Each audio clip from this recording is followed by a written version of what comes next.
ఓం శాంతి. ఈరోజు మురళి 29/6/2025 సండే. అవ్యక్త బాబ్దాదా గారి మధుర మహావాక్యం 31/12/2005లో బాబా నడిపించిన మురళి యొక్క హెడ్లైన్: కొత్త సంవత్సరంలో మీ పాత సంస్కారాలను యోగాగ్నిలో భస్మం చేసి బ్రహ్మబాబా సమానంగా త్యాగము, తపస్సు మరియు సేవలో నంబర్ 1గా కండి. బాబా ఏమంటున్నారు?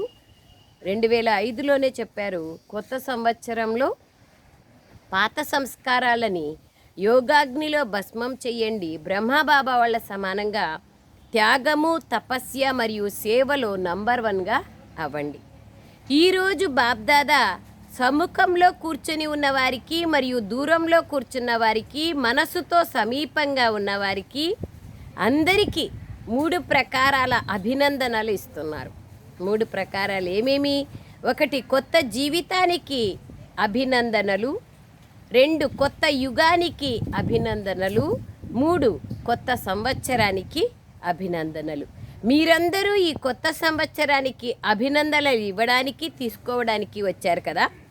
వాస్తవానికి సత్యమైన మనస్సు యొక్క సంతోషానికి చెందిన అభినందనలు అంటే బాబా ఏమంటున్నారంటే, సత్యమైన మనస్సు యొక్క అభినందనలు, సత్యమైన సంతోషంతో కూడిన అభినందనలు బ్రాహ్మణాత్మలైన మీరే తీసుకుంటారు, ఇస్తారు కూడా. ఈ రోజుకు మహత్వం ఉంది. వీడ్కోలు కూడా మరియు అభినందనలు కూడా. పాత సంవత్సరానికి 2004కి వీడ్కోలు, 2005కి అభినందనలు. బాబా అంటారు, వీడ్కోలు మరియు అభినందనల సంగమ యుగం, సంగమ సమయం అని ఈ రోజునే అంటారు. సంగమం యొక్క మహిమ చాలా పెద్దది. సంగమ యుగ మహిమ కారణంగా ఈ రోజుల్లో పాత మరియు కొత్త సంవత్సరాల సంగమాన్ని ఎంతో వైభవంగా చేస్తారు. మీ అందరికీ ఇది తెలుసు. సంగమయుగ మహిమ కారణంగానే ఈ పాత మరియు కొత్త సంవత్సరాల సంగమానికి మహిమ ఉంది. సంగమానికి చాలా మహిమ ఉంది. సంగమ యుగానికి నదులు మరియు సాగరంలో కలిసే సంగమానికి మహిమ ఉంది. 3 దారిలు కలిసే సంగమానికి మహిమ ఉంది. రాత్రిపై పగలొచ్చే సంగమానికి మహిమ ఉంది. పగలుపై రాత్రి వచ్చే సమయానికి, సంధ్యా సమయానికి, సంగమానికి మహిమ ఉంది. అందుకయ్యే బాబా వాళ్ళు అంటున్నారు, ఈ సంగమ యుగం యొక్క యాద్గార్గానే అంత మహత్వం అనేది ఉంది అంటున్నారు. బాబా అంటున్నారు, సంగమ యుగం యొక్క మహిమ చాలా గొప్పది. సంగమ యుగ మహిమ కారణంగా ఈ రోజుల్లో పాత మరియు కొత్త సంవత్సరాల సంగమాన్ని రాత్రి 12, కొత్త సంవత్సరం పాత సంవత్సరం 12 గంటలైందంటే మేల్కొని హ్యాపీ న్యూ ఇయర్ చెప్పేది, ఆ విధంగా వైభవంగా ఆచరిస్తారు. సంగమయుగ మహిమ కారణంగానే పాత మరియు కొత్త సంగమాల మహిమ ఉంది. ఎక్కడ 2 నదులు కలుస్తాయో అది సంగమం అవుతుంది, వాటి మహిమ కూడా ఉంది. ఎక్కడైతే నదులు సాగరంలో కలుస్తాయో దానికి కూడా మహిమ ఉంది. కానీ అన్నింటికంటే ఎక్కువ మహిమ ఈ సంగమ యుగానిదే. ఈ పురుషోత్తమ యుగముదే, ఈ పురుషోత్తమ సంగమ యుగముదే. ఈ సంగమ యుగంలోనే మీరు భాగ్యవంతులైన బ్రాహ్మణులు కూర్చొని ఉన్నారు. ఈ నశ ఉంది కదా. మీరు ఏ సమయంలో ఉన్నారు? కలియుగంలో ఉన్నారా లేదా సత్యుగంలో ఉన్నారా అని మిమ్మల్ని ఎవరైనా ప్రశ్నిస్తే మీరు వెంటనే ఏమంటారు? మేము ఈ సమయంలో పురుషోత్తమ సంగమ యుగంలో ఉన్నాము అని అంటారు. మీరు కలియుగానికి చెందినవారు కాదు, సంగమయుగ నివాసులు. ఈ సంగమానికి విశేష మహిమ ఎందుకని ఉంది? ఎందుకంటే భగవంతుడు మరియు పిల్లల మిలనం జరుగుతుంది. ఏ యుగములోనూ జరగని మిలనము ఈ యుగములో జరుగుతుంది. ఏ యుగములోని జరగని మిలనము, ఆత్మ పరమాత్మల మిలనము ఈ యుగంలోనే జరుగుతుంది. మరి మేళను జరుపుకునేందుకు వచ్చారు కదా. మిలనపు మేళను జరుపుకునేందుకు మీరు ఎక్కడెక్కడి నుండో వచ్చారు. డ్రామాలో నాకు ఇటువంటి భాగ్యము నిర్ణయించబడి ఉందన్న ఆలోచన స్వప్నంలో కూడా లేదు. ఆత్మకు పరమాత్మతో కలిసే భాగ్యం ఉంది మరియు ఉంటుంది అని ఎప్పుడైనా మీరు ఆలోచించారా? వాహ్ భాగ్యవాన్ పిల్లలు, వాహ్ అని బాబా పిల్లల యొక్క భాగ్యాన్ని చూసి హర్షితులవుతున్నారు. మరి అది ఇది వరకు ఓకే. బాబా అయితే మన భాగ్యాన్ని చూసి హర్షితమవుతున్నారు. కానీ బాబా ఏమడుగుతున్నారు చూడండి, మరి మీ భాగ్యాన్ని చూసుకొని మనస్సులో మీ గురించి మీరు నేను వాహ నా భాగ్యము వాహ నా బాబా అనే ఈ యొక్క పాటను పాడుతున్నారా అని అడుగుతున్నారు బాబా వాళ్ళు. వాహన బ్రాహ్మణ పరివారము అనే పాట ఆటోమేటిక్గా మనసులో పాడుకుంటూ ఉంటారు కదా. బాబా ఎంత బాగా రాయల్గా ప్రశ్నిస్తున్నారు. మీలో ఈ పాట పాడుతున్నారు కదా, ఆటోమేటిక్గా వస్తూ ఉందా, ప్రయత్నం చేస్తూ ఉంటే వస్తూ ఉందా, ఇది ఇంపార్టెంట్. మరి ఈ సంగమ సమయంలో ఏ విషయాలకు వీడుకోలు ఇవ్వాలి అని మీలో మీరు ఆలోచించుకున్నారు కదా. అందరూ ఆలోచించారా? సదాకాలం కోసం వీడుకోలు ఇవ్వాలి. ఎందుకంటే సదాకాలం కోసం వీడుకోలు ఇవ్వడం వలన సదాకాలం యొక్క అభినందనలు ఆనందంగా పొందగలరు. మీ ఎదురుగా ఎవరొచ్చినా మీ ముఖాన్ని చూసి వారు కూడా శుభాకాంక్షలు తీసుకొని సంతోషపడాలి. అటువంటి శుభాకాంక్షలను ఇవ్వండి. ఎవరైతే మనస్ఫూర్తిగా వీడుకోలునిస్తారో పాత సంవత్సరానికి, పాత సంబంధ సంపర్కాలకు, పాత సంస్కారాలకు ఎవరైతే మనస్ఫూర్తిగా వీడుకోలు ఇస్తారో బాబా అంటారు వాళ్ళు ఫరిస్తాలుగా అయిపోతారు. వారు ఎల్లప్పుడూ ఎలా కనిపిస్తారు? సంగమయుగ ఫరిస్తాలు. బ్రాహ్మణుల నుండి ఫరిస్తా మరియు ఫరిస్తా నుండి దేవత. అందరిది ఇదే పురుషార్థం కదా. ఎందుకంటే బాబాకు అన్ని రకాల సంకల్పాలను, అంటే ప్రవృత్తికి చెందిన, కర్మలకు చెందిన భారం ఏదైతే ఉందో దానిని బాబాకు ఇచ్చేశారు కదా. బాబా అడుగుతున్నారు, ఇచ్చేసామా ఇవ్వలేదా అని ప్రతి ఒక్కరూ మనల్ని మనము పరిశీలించుకోవాలి. ఇచ్చేశారంటే తేలికగా ఆనందంగా సంతోషంగా ఉంటారు. ఇవ్వలేదంటే అప్పుడప్పుడు తేలిక, అప్పుడప్పుడు బాధ, అప్పుడప్పుడు బేజారు అన్నీ ఉంటాయి. అది బాబా అంటున్నారు. ఇచ్చేశారు కదా, భారాన్ని ఇచ్చారా లేదా ఇంకా కాస్త ఉండిపోయిందా పరిశీలించుకోండి. ఎందుకంటే కొంచెము భారం ఉన్నా కానీ ఫరిస్తాగా అవ్వనివ్వదు. తాడులు కాదు, ఫస్ట్ ఇనుప సంకెళ్ళు అవేమో పోయినాయి, ఇప్పుడు తాళ్ళేమో పోయినాయి. కానీ దారాలు మరియు అతి సన్నగా కనపడకుండా ఉండే రేషం పోగులు, అలాంటి బంధనాలు ఏమేమి ఉన్నాయి, బరువులు ఏమేమి ఉన్నాయి అనేది చూసుకోవాలి. బాబా అంటున్నారు కొంచెం భారం ఉన్నా కానీ అది ఫరిస్తాగా అవ్వనివ్వదు, అండర్లైన్ కానివ్వదు. పిల్లల భారాన్ని తీసుకునేందుకు బాబా వచ్చినప్పుడు మరి భారాన్ని ఇవ్వడమా లేదా ఇవ్వడం కష్టమా లేదా సహజమా? ఎవరైనా సరే మనం బ్యాగ్ మోసుకొని పోతాం, తీసుకుంటారంటే ఎంత ఖుషి అవుతాం, ఎంత థ్యాంక్స్ చెప్తాం వాళ్ళకి. అబ్బా కొంచెమన్నా మాకు సహాయం దొరికింది. బాబా అంటున్నారు మీ భారాన్నంతా నాకు ఇచ్చేస్తే నేను తీసుకోవడానికి రెడీగా ఉన్నాను అంటే అంత విశ్వాసం బాబా పైన ఉండాలి. అప్పుడే ఆ ఖుషి అనేది వస్తుంది. భారాన్ని బాబాకి ఇచ్చేసాము అని ఎవరైతే భావిస్తున్నారో వాళ్ళు చేతులెత్తండి. ఇచ్చేశారా చూసుకోండి, ఆలోచించి చేతులెత్తండి. భారాన్ని ఇచ్చేశారా? మరి ఇచ్చేసినట్లయితే చాలా అభినందనలు. ఎవరైతే భారాన్ని బాబాకు ఇవ్వలేదో వారు ఎందుకని తమ వద్ద పెట్టుకున్నారు? మోసేదే ఇష్టమేమో కదా. కొంతమందికి బ్యాగులు మోసి మోసి మోసి మోసి బస్సులో కూర్చుంటే కూడా బ్యాగు తన మీదే పెట్టుకుంటారు. అంటే అది అక్కడ కూడా మొయ్యాలని ఇష్టం, బస్సు ఎందుకు మోసేదిలే అన్నట్లు. ఆ విధంగా బాబా అంటున్నారు తమ వద్ద ఎందుకు ఉంచుకుంటున్నారు? భారాన్ని పెట్టుకోవడం అంటే ఇష్టమా? భారం మంచిగా అనిపిస్తుందా? చూడండి బాబ్దాదా పిల్లలు ప్రతి ఒక్కరితో ఏమని అంటారు? ఓ నా నిశ్చింత చక్రవర్తులైన పిల్లలు అని అంటారు కదా. ఎంత పెద్ద సంబోధన, ఎంత పెద్ద స్వమానం. భారం యొక్క చింత ఉంటుంది కదా. భారాన్ని తీసుకునేందుకు బాబా వాళ్ళు వచ్చారు. ఇవ్వడానికి మనం సంసిద్ధంగా లేము. చెత్త తీసుకోవడానికి బాబా వచ్చారు. మనలోని బలహీనతలు తీసుకోవడానికి వచ్చారు. మన భారాన్ని తీసుకోవడానికి వచ్చారు. వద్దు ఇదే బాగుంది అని చెప్పి దాంట్లోనే మునిగి తేలుతూ ఉంటామే కానీ బాబాకి ఇచ్చేక ఆలోచన చేస్తూ ఉంటాం. బాబా అదే అంటున్నారు భారం యొక్క చింత ఉంటుంది కదా. భారాన్ని తీసుకునేందుకు బాబా వాళ్ళు వచ్చారు. ఎందుకంటే 63 జన్మల నుంచి భారాన్ని మోస్తూ మోస్తూ పిల్లలు భారీతనం కలవారిగా అయిపోయినారు. చిన్నప్పుడు పుస్తకాల బరువు, కొంచెం పెద్ద అయితేనే భార్య పిల్లల యొక్క సంసారం యొక్క బరువు, ఇంకా కొంచెం పెద్దగా అయితేనే అనేక బరువు బాధ్యతలు, అప్పులు, రకరకాల బరువులు మోస్తా మోస్తా మోస్తా మోస్తా బరువు మోసేదే ఇష్టమైపోయింది, సంస్కారం అయిపోయింది. అది బాబా అంటున్నారు.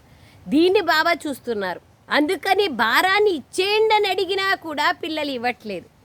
బాబా చాలా ప్రేమగా పిల్లలతో చెప్తున్నారు. అయినా కూడా ఎందుకని పెట్టుకున్నారు? భారం పెట్టుకోవడం మీకు మంచిగా అనిపిస్తుందా? అన్నింటికంటే అతి సూక్ష్మమైన భారం పాత సంస్కారాల భారం. ఈ సంవత్సరం పూర్తి అవుతోంది కదా, అందుకని బాబా పిల్లల ప్రతి ఒక్కరి సంవత్సరం యొక్క చార్టుని చూశారు. మీరందరూ కూడా ఈ సంవత్సరం యొక్క చార్టుని చెక్ చేసుకున్నారా అని బాబా వాళ్ళు అడుగుతున్నారు.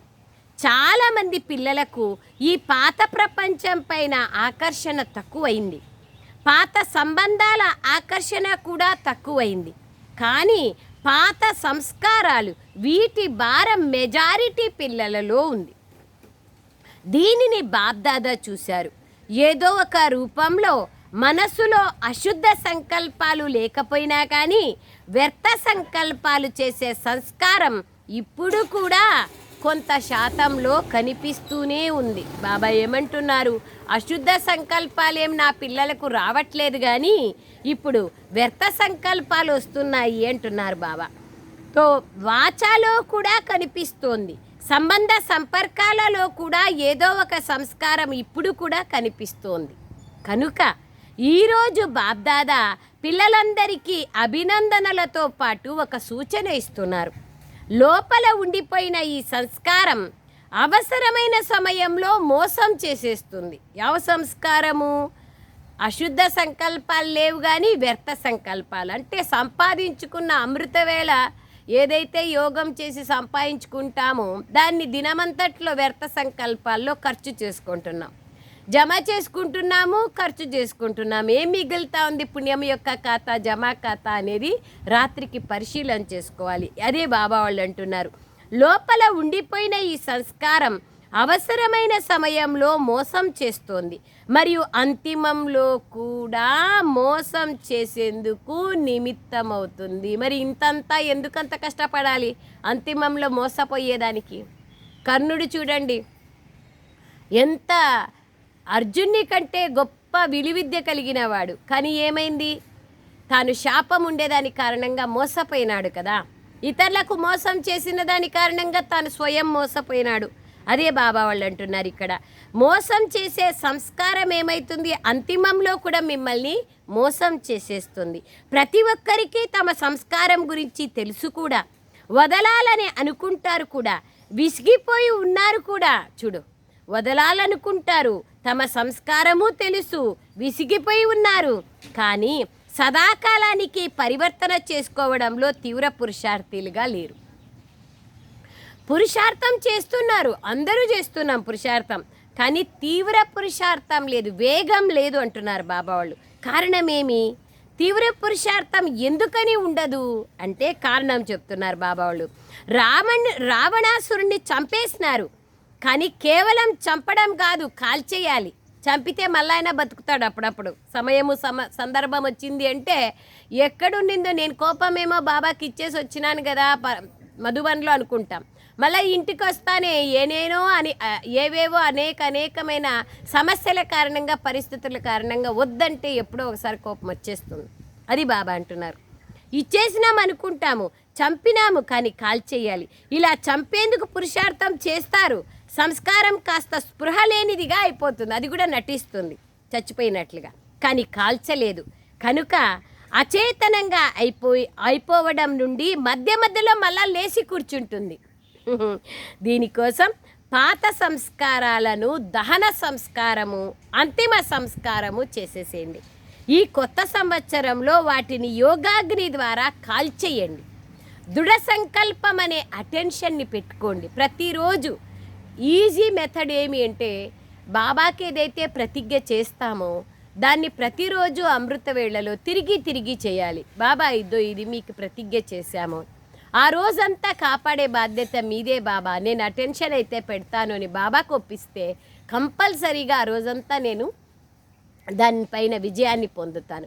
ఇలా 3 నెలలు 6 నెలలు చేసినామనుకో సదాకాలానికి మన నుంచి అది వీడ్కోలు తీసుకుంటుంది. దృఢ సంకల్పం పెట్టండి, అటెన్షన్ పెట్టండి అంటున్నారు బాబా వాళ్ళు. ఈ కొత్త సంవత్సరంలో ఏం చెయ్యాలి అని అడుగుతారు కదా. సేవ సంగతి అయితే వేరే విషయం. ముందుగా స్వయం సంగతి చూసుకోండి. యోగాన్నైతే చేస్తారు పిల్లలు. యోగంలో అభ్యాసం చేస్తూ ఉండడం బాబ్దాదా కూడా చూస్తారు. నేను ఆత్మ జ్యోతి స్వరూపము పరంధామం నుండి వచ్చినాను ఇట్లా అభ్యాసం చేసేది బాబా చూస్తారు. అమృత వేళలో కూడా చాలా పురుషార్థం చేస్తారు.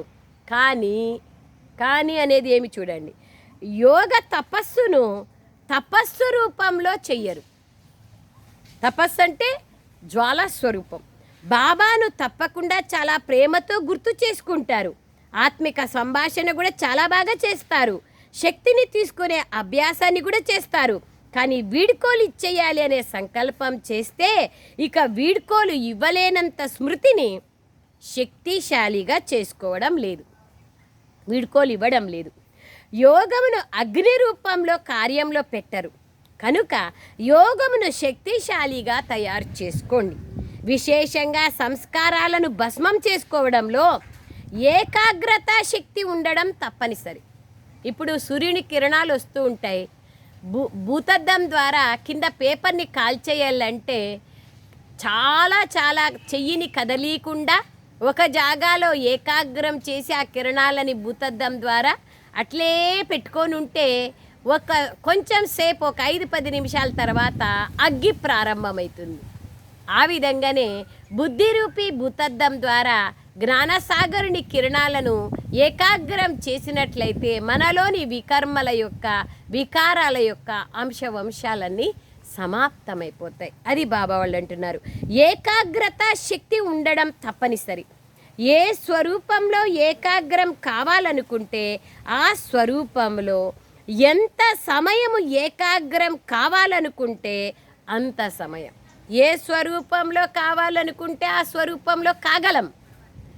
ఎంత సమయం కావాలనుకుంటే అంత సమయం. ఇప్పుడు నేను పరంధామంలో నా అనాది స్వరూపం, పవిత్రత స్వరూపం, జ్యోతిర్బిందు స్వరూపం, నేను బాబా సమానంగా ఉన్న నిరాకారి ఆత్మను అని సంకల్పం చేశాను అనుకోండి.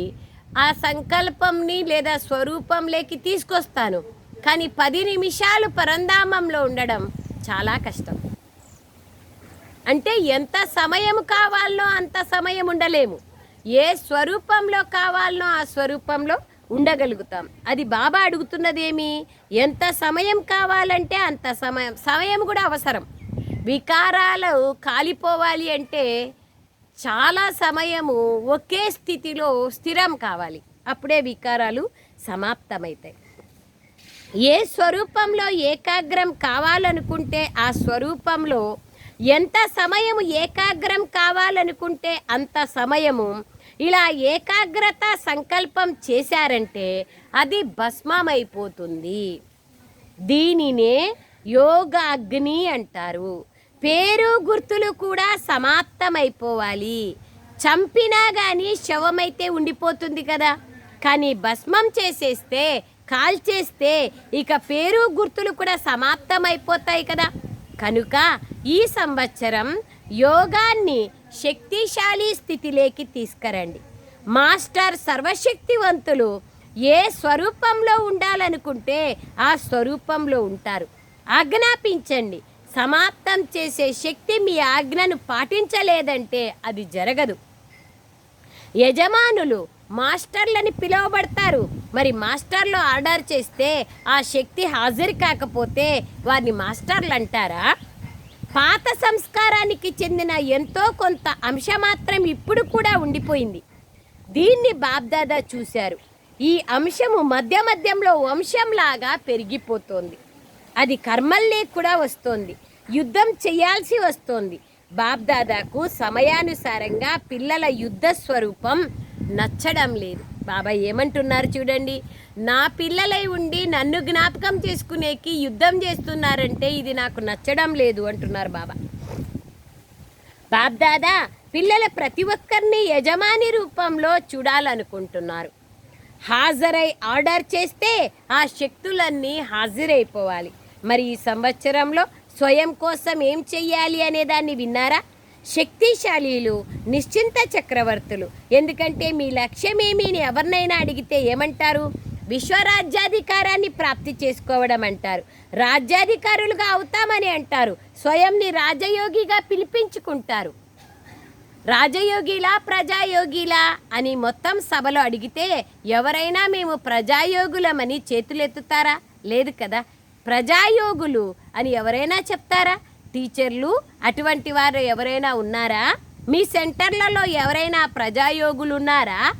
రాజయోగులమనే అందరూ పిలిపించుకుంటారు. ప్రజాయోగులు ఎవరైనా ఉన్నారు అంటే వారు ఎవ్వరూ చేతులెత్తడం లేదు. మంచిగా అనిపించదు కదా. బాబాకు కూడా నష ఉంది. సంగమ యుగంలోని నా ప్రతి బిడ్డ రాజా బిడ్డ అని బాబా నషాతో చెప్తారు. నా పిల్లలు ప్రతి ఒక్కరూ రాజా పిల్లలని ఏ తండ్రి కూడా నషాతో చెప్పలేరు. కానీ నా పిల్లలు అని ప్రతి ఒక్కరూ స్వరాజ్యాధికారి రాజా పిల్లలు అని బాబ్దాదా చెప్తున్నారు. ప్రజాయోగులు ఎవరంటే అందులో అయితే ఎవ్వరూ చేతులెత్తలేదు. అంటే రాజులు కదా. కానీ శక్తిని ఆజ్ఞాపించినా కానీ అది రాకపోవడం అంటే అటువంటి డీలా రాజులుగా అవ్వకూడదు. శక్తి లేని రాజులుగా ఎందుకు అవుతారు అని బాబా అంటున్నారు. బలహీనమైన రాజులుగా అవ్వకూడదు. వెనుకున్న వారెవరు? రాజయోగులే కదా, లేదా ప్రజాయోగులా? గ్యాలరీలో కూర్చున్న వాళ్ళు చెప్పండి. సో బాబా అందరినీ ప్రశ్నిస్తారు కదా, అందరి వైపు మనస్సుని తాను పలకరిస్తారు. ఈరోజు హాల్లో 18,000 మంది సోదరులు కూర్చొని ఉన్నారు. బాబ్దాదా చూస్తున్నారు. పైన గ్యాలరీలో ఉండేవాళ్ళు చేతులు ఎత్తండి. ఈ చివరి టర్నులో అది ప్రారంభమైపోతుంది. బాబ్దాదా 3 నెలలు ఇస్తున్నారు. సరేనా? హోంవర్క్ని చేస్తారు కదా. ఎందుకంటే మధ్యలో చేసే ఈ హోంవర్క్ అండర్లైన్ పాయింట్. మధ్యలో చేసే ఈ హోంవర్క్ చివరి పరీక్షల్లో జమ అవుతుంది. నేను మాస్టర్ సర్వశక్తివాన్గా అయ్యి ఏ కర్మేంద్రియానికైనా ఏ శక్తికైనా ఎప్పుడు ఏది ఆజ్ఞాపిస్తే అది ప్రాక్టికల్గా నా ఆజ్ఞను పాటిస్తున్నాయా? ఇంపార్టెంట్ అది. లేక పాటించడం లేదా? దీనిని ఈ 3 నెలలలో ప్రతి ఒక్కరూ తమ చార్టుని చెక్ చేసుకోండి. 3 నెలలే కాదు, ఎప్పటికీ చేసుకోవాలా? చేయగలరా? మొదటి లైన్లో ఉన్నవారు చేయగలరా? చేతులు ఎత్తండి. అచ్చా, ఈ 3 నెలలు ఏ పాత సంస్కారము మీ పైన దాడి చెయ్యకూడదు. అయితే అది దాడి చేస్తూ ఉందంటే అర్థం నిర్లక్ష్యంగా అవుతున్నారు అని అర్థం. అయిపోతుందిలే అనే రాయల్ నిర్లక్ష్యాన్ని తీసుకురాకూడదు. బాబ్దాదాతో చాలా మధురాతి మధురంగా మాట్లాడతారు. బాబా మీరు చింతించకండి, నేను తయారైపోతానులే. బాబ్దాదా ఏం చేస్తారు? విని నవ్వుతారు. కానీ ఈ 3 నెలల్లో అటువంటి మాటలు మాట్లాడితే బాబా మిమ్మల్ని నమ్మరు. చూస్తున్నారా? బాబా నమ్మకపోతే మరి జీవితం దేనికి? అంగీకారం అయితే మరి చేతులెత్తండి.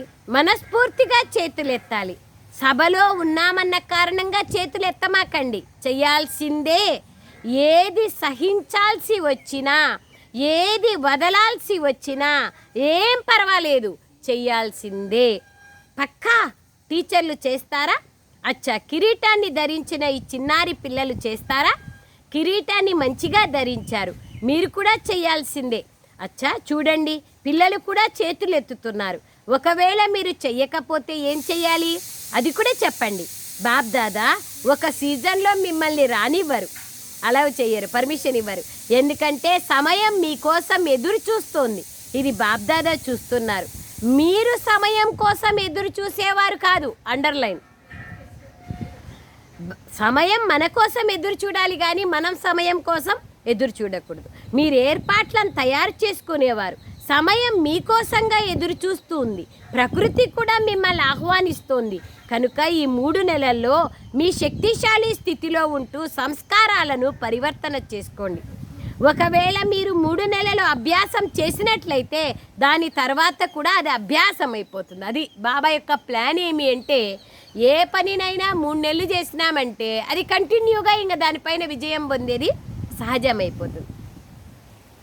ఒక్కసారి పరివర్తన విధి వచ్చేస్తే అది చాలా పనికొస్తుంది. ఎప్పుడు వినాశం అవుతుంది అని మీరు సమయం కోసం ఎదురు చూడమాకండి. ఆత్మిక సంభాషణలో అందరూ అడుగుతూ ఉంటారు, పైకన్నరు లోపల అంటూ ఉంటారు, ఎప్పుడు వినాశం అవుతుందో తెలీదు. 2 సంవత్సరాల్లో అవుతుందా, 10 సంవత్సరాల్లో అవుతుందా, ఎన్ని సంవత్సరాల్లో అవుతుంది, ఎన్ని సంవత్సరాల్లో అవుతుందో తెలిస్తే తయారు చేసుకునేందుకు ఎవరు ఆ విధంగా తెలిస్తే తయారు కారు. కానీ మీరెందుకు సమయం కోసం ఎదురు చూస్తున్నారు? సమయం మీకోసం ఎదురు చూస్తోంది. తారీఖు చెప్పండి, బాబా ఏ సంవత్సరంలో వీళ్ళు తయారవుతారు అని సమయం బాబాని అడుగుతోందంట. 10 సంవత్సరాలు పడుతుందా, 20 సంవత్సరాలు పడుతుందా, ఎన్ని సంవత్సరాలు పడుతుంది అని ప్రకృతి సమయము బాబాని అడుగుతోంది. మీరందరూ బాబా సమానంగా అయిపోయారా అని బాబ్దాదా పిల్లల్ని అడుగుతున్నారు. పరదా తీయమంటారా? పరదా తీసినప్పుడు కొందరు తల దువ్వుకుంటూ, కొందరు ముఖానికి క్రీమ్ వేసుకుంటూ ఉంటారు. ఒకవేళ ఎవరెడీలుగా ఉన్నట్లయితే, సంస్కారాలు సమాప్తమైపోయినట్లయితే బాబ్దాదాకు పరదా తెరవడానికి ఎంత సమయం పడుతుంది? ఏం ఆలస్యం పట్టదు. మరి ఎవరెడీగా ఉన్నారు కదా, ఎవరెడీగా అయిపోతాము అని అంటూ బాబాను చాలా సమయం నుంచి సంతోషపరుస్తున్నారు. అయిపోతాంలే బాబా, మీరెందుకు ఆలోచిస్తారు అని. ఇప్పుడు అలా చెయ్యొద్దండి, అవ్వాల్సిందే, చెయ్యాల్సిందే, బాబా సమానంగా కావాల్సిందే అనే దాంట్లో అందరూ చేతులెత్తండి. చేతులెత్తే అవసరం లేదు. బ్రహ్మాబాబాను చూడండి. సాకారంలో అయితే బ్రహ్మాబాబాని అనుసరించాలి కదా. బ్రహ్మాబాబా గారి త్యాగము, తపస్య మరియు సేవలు చివరి క్షణం వరకు సాకార రూపంలో ప్రాక్టికల్గా చేసి చూపించారు కదా. బ్రహ్మబాబా శరీరం వదిలే రోజు కూడా ఉదయం లెటర్లు రాసినారు. ఉదయం క్లాస్లో రాలేదని రాత్రి 7 గంటలకు పిల్లలతో కలవడానికి వచ్చి బాబా యొక్క మహావాక్యాలు చెప్పి వెళ్తూ పిల్లలకి వీడుకోలు అని చెప్పారు. కానీ పిల్లలకు అర్థం కాలేదు. బాబా వెళ్ళి ఎట్లా చూడండి 7 గంటల వరకు పిల్లల్ని కలిసి 9 గంటలకు శరీరం వదిలినారంటే ఎంత ఇచ్ఛామాత్రం మృత్యు అంటే, ఇచ్ఛామృత్యు అంటే కోరుకున్నప్పుడు మృత్యువు జరగడం. ఆ విధంగా బాబా చివరి రోజు వరకు కూడా సాకార రూపంలో ప్రాక్టికల్గా చేసి చూపించారు. శివబాబా ద్వారా మహావాక్యాలను ఉచ్చరించే తన డ్యూటీని చివరి రోజు వరకు నిర్వర్తించారు. చివరి మురళి గుర్తుంది కదా, 3 మాటల వరదానం గుర్తుందా? నిరాకారి, నిర్వికారి, నిరహంకారిగా అవ్వండి. ఎవరికైతే ఈ మాటలు గుర్తున్నాయో వారు చేతులెత్తండి. అచ్చా, అందరికీ గుర్తుంది, అభినందనలు. చివరి రోజు వరకు బాబా త్యాగం చేశారు కదా. తన పాత గదిని వదిలిపెట్టలేదు. తాను కట్టుకున్నటువంటి ఆ కుటీరంలోనే ఉన్నారే కానీ పిల్లలకు కట్టిన భవనాల్లో ఉండమని పిల్లలు ఎంత రిక్వెస్ట్ చేసినా బాబా ఉండలేదు. పిల్లలు ఎంతో ప్రేమగా బ్రహ్మబాబాకు చెప్పినా కానీ వినలేదు. అది పిల్లల కోసం తయారు చేయడం జరిగింది అన్నారు. స్వయానికి వాడుకోలేదు. ప్రతిరోజు ఉదయాన్నే 2:30 గంటలకు లేచి స్వయం కోసం తపస్సు చేసినారు. సంస్కారాలను భస్మం చేసుకున్నారు. అప్పుడు కర్మాతీతులై అవ్యక్తమయ్యారు. ఫరిస్తాగా అయ్యారు. ఏది ఆలోచించారో దాన్ని చేసి చూపించారు. అనడం, ఆలోచించడం, చెయ్యడం 3 సమానంగా ఉన్నాయి బాబావి. కాబట్టి మీరు కూడా బాబా సమానంగా కావాలంటే ఫాలో ఫాదర్ బ్రహ్మబాబాని అనుసరించండి. చివరి వరకు తన కర్తవ్యంలో సంపూర్ణులుగా ఉన్నారు. ఉత్తరాలను కూడా రాశారు. ఎన్ని ఉత్తరాలను రాశారు! సేవను కూడా వదలలేదు. కాబట్టి మీరు కూడా బాబాని అనుసరించండి. మహాదాని కాదు బాబా, అఖండ మహాదానిగా అయ్యారు. అఖండ మహాదాని యొక్క ప్రాక్టికల్ రూపాన్ని అంతిమం వరకు బాబా చూపించారు. చివరి వరకు కూడా ఎటువంటి ఆధారము లేకుండా తపస్వి రూపంలో కూర్చున్నారు. మనకైతే అనుకునేకి సోఫాలు, కుర్చీలు కావాలా. బాబా చివరి వరకు కూడా ఏది వీపుకి సపోర్టివ్ లేదు, మరియు అసలు అద్దాలు లేవు, కర్ర పట్టుకొని వెళ్ళేది లేదు. ఆ విధంగా దేని ఆధారము తీసుకోలేదు. బాబా నిరాధారంగా ఒక శివబాబా యొక్క ఒకే బలము, ఒకే ఆధారం పైన బాబా వాళ్ళు నడిచినారు. తపస్వి రూపంలో కూర్చున్నారు. ఇప్పుడు పిల్లలు కింద కూర్చోవడానికి ఆధారం కావాలనుకుంటారు. కానీ బ్రహ్మబాబా ఆది నుండి అంతిమం వరకు తపస్వి రూపంలో ఉన్నారు. కళ్ళకు కళ్ళద్దాలు కూడా పెట్టుకోలేదు. ఇది సూక్ష్మ శక్తి. అండర్లైన్. నిరాధారం. శరీరం పాతది, రోజు రోజుకి ప్రకృతి, గాలి, నీరు కలుషితమవుతున్నాయి. కనుక కింద కూర్చోవడానికి మీరెందుకు ఆధారం తీసుకుంటున్నారు, ఎందుకు కళ్ళద్దాలు పెట్టుకుంటున్నారు అని బాబ్దాదా ఏం అడగరు.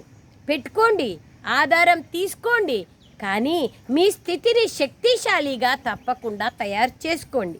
మొత్తం విశ్వ కార్యాన్ని సమాప్తం చేసేసారా? మీరు విశ్రాంతి తీసుకుంటున్నారంటే కార్యం అయిపోయిందా, పని అయిపోయిందా, రెస్ట్ తీసుకోవడానికి అంటున్నారు బాబా వాళ్ళు. విశ్వ కళ్యాణ కార్యం పూర్తి అయిపోయిందని మీరందరూ సంతోషంగా ఉన్నారా అని బాబ్దాదా మిమ్మల్ని ప్రశ్నిస్తున్నారు. విశ్వ కళ్యాణ కార్యం సమాప్తమైపోయిందని ఎవరైతే భావిస్తున్నారో వాళ్ళు చేతులెత్తండి. ఆఖరి శ్వాస వరకు సమాప్తి ఇంకా కాలేదు కదా, ఒక్కరు కూడా లేరు. మరైతే వినాశం అవుతుందా అని మీరు ఎలా అడుగుతారు? మీరు పనే కంప్లీట్ చేయలేదు, మరి ఎట్లా వినాశం అవుతుంది అంటున్నారు బాబా. పనైతే పూర్తి చేయలేదు కదా.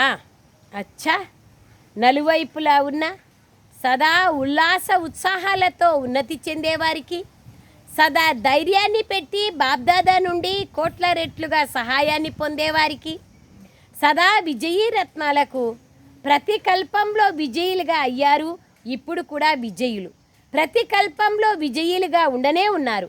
ఇటువంటి విజయీ పిల్లలకు సదా ఒక్క బాబా తప్ప ఇతరులు ఎవ్వరూ లేరు. ఎలాంటి ప్రపంచ ఆకర్షణ లేదు, సంస్కారాల ఆకర్షణ లేదు. రెండు ఆకర్షణ నుండి ముక్తులుగా ఉండేవారికి, సదా బాబా సమానమైన పిల్లలకు బాబ్దాదా గారి ప్రియ స్మృతులు మరియు నమస్తే. हम रूहानी बच्चों की रूहानी माता पिता बाप दादा को याद प्यार गुड मॉर्निंग और नमस्ते नमस्ते नमस्ते बाबा नमस्ते. Thank you Baba, thank you Baba. వరదానం: సదాకాలం యొక్క అటెన్షన్ ద్వారా విజయమాలలో వచ్చే బహుకాలం యొక్క విజయీలుగా కండి. బహుకాలం యొక్క విజయీలే విజయమాలలోని మణిపూసగా అవుతారు. Underline please. విజయీలుగా అయ్యేందుకు సదా తండ్రిని మీ ఎదురుగా ఉంచుకోండి. తండ్రి ఏదైతే చేశారో దానినే మేము చెయ్యాలి. ప్రతి అడుగులో తండ్రి సంకల్పం ఏది ఉంటుందో అదే పిల్లల సంకల్పం. తండ్రి మాట ఏదో అదే పిల్లల మాట. అప్పుడు విజయీలుగా అవుతారు. బాబాతో టాలీ చేసుకుంటే అప్పుడు విజయిగా అయిపోతారు. ఈ అటెన్షన్ సదాకాలం ఉండాలి. అప్పుడు సదాకాలం యొక్క రాజ్యభాగ్యం ప్రాప్తిస్తుంది. ఎందుకంటే ఎటువంటి పురుషార్థమో అటువంటి ప్రాలబ్ధం. సదాకాలం యొక్క పురుషార్థం ఉన్నట్లయితే సదాకాలం యొక్క రాజ్యభాగ్యం ప్రాప్తిస్తుంది. స్లోగన్: సేవలో సదా జీ హజూర్ అనడం ఇదే ప్రేమకు సత్యమైన రుజువు. నాకు బాబా పైన ప్రేమ ఉంది అంటే రుజువేమి అంటే ఎప్పుడు సేవ ఉంటే అప్పుడు హాజరు కావడమే బాబా పైన ప్రేమ ఉన్నదానికి ప్రత్యక్షమైన సత్యమైన రుజువు అని బాబా అంటున్నారు. ఏ కారణాలు, ఏ నెపాలు, ఏ సాకులు అలాంటి వాళ్ళు చెప్పరు. అవ్యక్త ప్రేరణ: ఆత్మిక స్థితిలో ఉండే అభ్యాసం చేయండి. అంతర్ముఖీలుగా కండి. ఎవరైనా వ్యక్తి అద్దం ముందు నిలబడ్డంతోనే స్వయం యొక్క సాక్షాత్కారం చేసుకుంటారు. అలాగే మీ ఆత్మిక స్థితి శక్తి రూపీ దర్పణం ముందు ఏ ఆత్మ వచ్చినా కానీ వారు ఒక్క క్షణంలో స్వరూపం యొక్క దర్శనం సాక్షాత్కారం చేసుకుంటారు. మీ ప్రతి కర్మలో, ప్రతి చలనంలో ఆత్మికత యొక్క అట్రాక్షన్ ఉండాలి. ఎవరైతే స్వచ్ఛమైన వారు, ఆత్మిక బలము కలవారుగా ఉంటారో వారందరినీ తమ వైపుకు తప్పకుండా ఆకర్షితం చేసుకుంటారు. అచ్చా, ఓం శాంతి. Thank you Baba, thank you.